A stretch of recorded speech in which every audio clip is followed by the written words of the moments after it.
ভিডিওর স্ক্রিনে প্রথমে কিছুই বোঝা যাচ্ছিল না। ড্রয়িং রুম ফাঁকা, জানলার পর্দা হালকা দুলছে, ঘড়ির কাঁটা এগোচ্ছে ধীরে ধীরে। তারপর ক্যামেরার একদম ডান পাশে থাকা বুকশেলফটা পেছনে অদ্ভুত একটা নড়াচড়া দেখা গেল। আমার বুক ধড়াস করে উঠল। পরের কয়েক সেকেন্ডে যা দেখলাম সেটা কোনো দুঃস্বপ্নের চেয়েও ভয়ঙ্কর। বুকশেলফটা পেছনে কাঠের প্যানেলটা আস্তে আস্তে ভেতরের দিকে সরে গেল, একটা গোপন দরজা। আর সে অন্ধকার ফাঁক থেকে ধীরে ধীরে বেরিয়ে এলো একজন মানুষ। আমার নিঃশ্বাস বন্ধ হয়ে গেল। রাফি, আমার স্বামী, একদম রাফি। একই চেহারা, একই হাঁটার ভঙ্গি, একই কালো হুডি। লোকটা খুব সাবধানে চারপাশে তাকালো, তারপর সোজা রান্নাঘরে গিয়ে ফ্রিজ করলো। আমি কাঁপতে কাঁপতে ভিডিওটা থামিয়ে দিলাম। অসম্ভব, এটা অসম্ভব। রাফি তো মালয়েশিয়ায়, তাহলে? হাত কাঁপতে কাঁপতে আমি আবার ভিডিও চালালাম। লোকটা ফ্রিজ থেকে পানি খেলো, তারপর নিচু হয়ে আবিরের খেলনাগুলো গোছাতে লাগলো। কিছুক্ষণ পর আবিরকে কোলে নিয়ে ড্রয়িং রুমে বসে লেগো খেলছে। আমার ছেলে হাসছে। লোকটা বারবার আবিরের মাথায় চুমুকাচ্ছে, ঠিক যেমনটা রাফি করত। হঠাৎ ভিডিওতে একটা শব্দ হলো। লোকটার মুখ মুহূর্তে বদলে গেল, আতঙ্কে সাদা হয়ে গেল। সে দৌড়ে গিয়ে সব জানালা চেক করলো, তারপর খুব নিচু গলায় বলল, আবির, মা আসলে বলবা না আমি আসছি, প্লিজ। আমার বুকের ভেতরটা মোচড় দিয়ে উঠল। একই কণ্ঠ, এটা সত্যিই রাফির কণ্ঠ। আমি আর বসে থাকতে পারলাম না, দৌড়ে উপরে গেলাম। বুকশেলফটা সরাতে গিয়ে বুঝলাম এটা দেয়ালের সাথে আটকানো না, পেছনে পাতলা কাঠের পার্টিশন। আমি সমস্ত শক্তি দিয়ে ঠেলতেই সেটা সরে গেল, আর ভেতরে দেখা গেল অন্ধকার সরু একটা পথ। আমার পুরো শরীর কাঁপছিল। মোবাইলের ফ্ল্যাশ জ্বালিয়ে ভেতরে ঢুকলাম।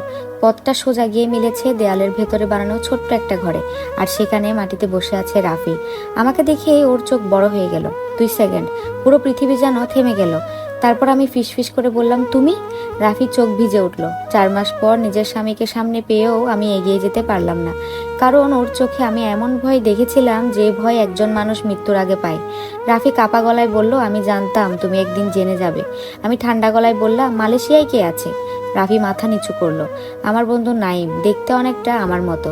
ভিডিও কলগুলো আগে থেকে রেকর্ড করা ছিল, কিছু লাইভও করেছে। আমার মাথা ঝিমঝিম করতে লাগলো। কিন্তু কেন? রাফি দুহাতে মুখ ঢেকে বসে রইল। অনেকক্ষণ পর ভাঙা গলায় বলল, আমি একটা ভয়ঙ্কর জিনিস জেনে ফেলেছিলাম মেহরিন। আমি স্তব্ধ হয়ে শুনেছিলাম। রাফি একটা বড় কনস্ট্রাকশন কোম্পানিতে কাজ করত। কয়েক মাস আগে কোম্পানির কিছু অবৈধ হিসাব আর দুর্ঘটনায় মানুষ মরার প্রমাণ ওর হাতে আসে। ও প্রতিবাদ করেছিল। তারপর থেকে ওকে অনুসরণ করা শুরু হয়। এক রাতে অফিসের এক সহকর্মী অ্যাক্সিডেন্টে মারা যায়। মারা যাওয়ার আগে লোকটা রাফিকে একটা কথাই বলেছিল, পালাও। রাফি পুলিশে যেতে চেয়েছিল, কিন্তু প্রমাণ জমা দেওয়ার আগেই ও বুঝে যায় কোম্পানির লোকজন পুলিশের মধ্যেও আছে। তখনই ও নিজে বিদেশে যাওয়ার নাটক সাজায়। সবাই যেন ভাবে সে দেশেই নেই, কারণ ও নিশ্চিত ছিল যদি কেউ জানতে পারে সে ঢাকাতেই আছে, তাহলে শুধু ও না, আমি আর আবিরও মারা যাব। আমার চোখ দিয়ে টপ টপ করে পানি পড়ছিল। তাহলে আমাকে বলনি কেন? রাফি তাকালো, চোখ দুটো লাল। তুমি যত কম জানতে তত নিরাপদ থাকতে। আমি ভেঙে পড়লাম। 4 মাস ধরে একই ছাদের নিচে আমার স্বামী লুকিয়েছিল, আর আমি কিছুই জানতাম না। হঠাৎ নিচতলা থেকে দরজা খোলার শব্দ এলো। রাফির মুখ মুহূর্তে ফ্যাকাশে হয়ে গেল। সে ফিসফিস করে বলল, ওরা এসে গেছে। আমার বুক কেঁপে উঠল। পরের কয়েক সেকেন্ডের নিচে ভারী পায়ের শব্দ শোনা গেল। কেউ বাসার ভেতরে ঢুকেছে, একজন না একাধিক। রাফি তাড়াতাড়ি একটা পেন ড্রাইভ আমার হাতে দিল। এটার ভেতরে সব প্রমাণ আছে, যদি কিছু হয় আবিরকে নিয়ে পালাইবা। আমি কাঁপতে কাঁপতে বললাম, না, আমরা একসাথে যাব। ঠিক তখনই নিচ থেকে একটা কর্কশ গলা ভেসে এলো, রাফি, বের হয়ে আয়। আমার পুরো শরীর ঠান্ডা হয়ে গেল। রাফি চোখ বন্ধ করলো, যেন এই মুহূর্তটার জন্যই একদিন অপেক্ষা করছিল। তারপর হঠাৎ সে আমার দিকে তাকিয়ে হাসলো, অদ্ভুত শান্ত একটা হাসি। একটা কথা জানো?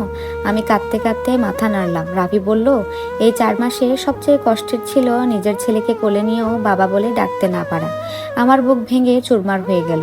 নিচে তখন দরজা ভাঙার শব্দ।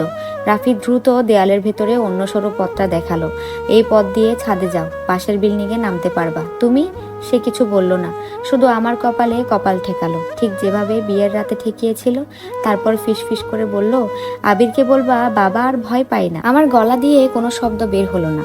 আমি আবিরকে বুকে ঝরিয়ে ধরে কাঁদতে কাঁদতে সে অন্ধকার পথ দিয়ে এগিয়ে গেলাম। পেছনে তখন চিৎকার, ধাক্কার শব্দ, দৌড়াদৌড়ি, আর তারপর একটা গুলির শব্দ। পুরো পৃথিবী যেন থেমে গেল। আমি চিৎকার চেপে মুখ বন্ধ করলাম। আবির আমার গলা জড়িয়ে ধরে কাঁদছিল, আর আমি বুঝতে পারছিলাম আমার জীবনের সবচেয়ে প্রিয় মানুষটা হয়তো এইমাত্র আমাদের বাঁচানোর জন্য নিজেকে শেষ করে দিল। 2 মাস পর সব নিউজ চ্যানেলে সেই কনস্ট্রাকশন কোম্পানির কেলেঙ্কারি ফাঁস হয়ে যায়। অবৈধ বিল্ডিং, খুন, দুর্নীতি, সব প্রমাণ প্রকাশিত হয়।